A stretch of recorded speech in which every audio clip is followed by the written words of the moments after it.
What is up, everyone? My name is Michael Pohl with Bay Area Aquatics, and today I'm going to be giving a one-year update on my thoughts on the Aquarium Co-op USB Nano air pump.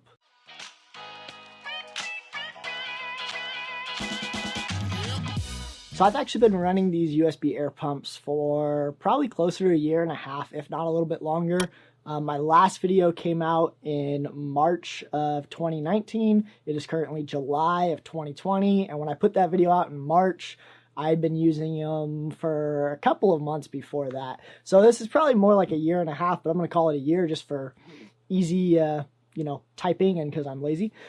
But long story short, I really liked them. Back then, I was running one on the 75 with a sponge filter for like a backup, if I needed like a quarantine tank or something like that. And then I was running a lot of my smaller tanks off of them.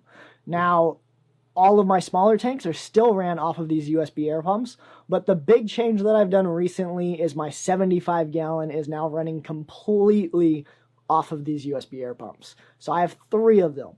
I used to have 2 AquaClear 110s. They were a lot louder. They used a lot more power. I want to say it's like 25 watts a filter or something like that. These use 1/3 of a watt per filter. So a lot of difference, a lot more quiet, and a lot more flexibility. If the power goes out, I can plug it in. Now, for those that haven't seen the USB air pump, small little air pump like this, it is not the most powerful air pump on the market. I would consider it a competitor to the Tetra 10 air pump. That being said, I think this is far superior than the Tetra 10. I have like 6 of them sitting in a box up in my closet just because I don't want to throw them out because they're good pumps, but I don't like using them because they're loud.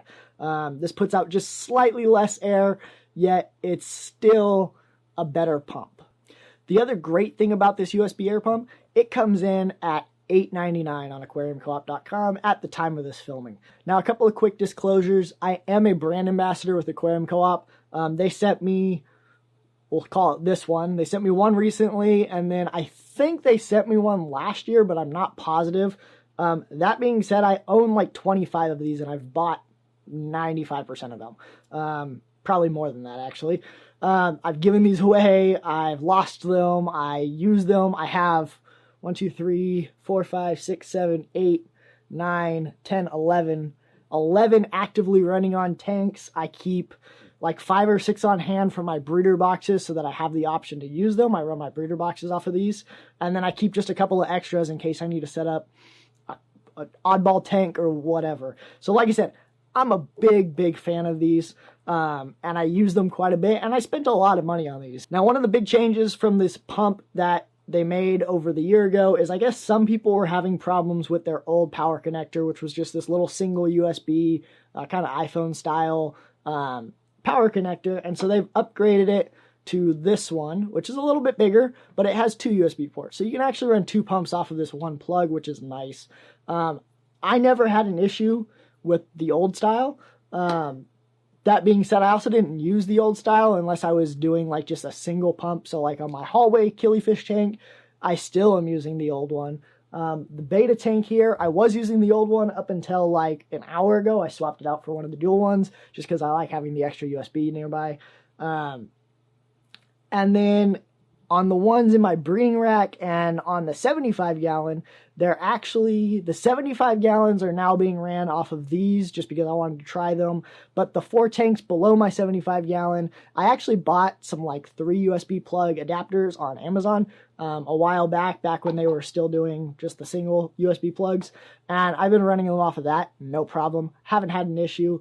But it's nice that now you have 2 plugs included in the pump price. So like I said earlier in the video, I still absolutely love these pumps. It's probably one of the most common questions I get. Actually, I get comments on that video all the time. I get DMs, do you still use these? Do they work? What do you use them for?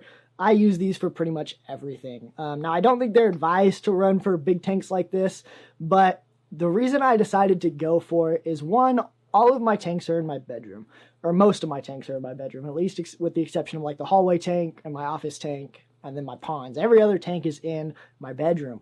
And so I'm really finicky to noise. And while AquaClear 110s aren't that loud, they're only a couple of decibels louder than this. It's a noticeable difference for me. I know some people say, oh, they're not that loud to begin with. Even like a Tetra pump's not that loud. Loud is relative, and I don't have the fancy decibel meters to test in that, but there's a noticeable difference between these and like a Tetra. Even the Aqua Clear, there's just that low grumbling that was in the background, and when I switched to these, now I get a little bit of the bubble pops, but that's the loudest part of the tank. Now I decided to switch my 75 to air for two reasons.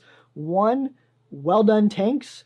He was running a 55 gallon with his Mabu puffer and some other fish off of, I believe, 2 of these. It might have been 3 of these with just sponge filters in them. And he had no problems whatsoever.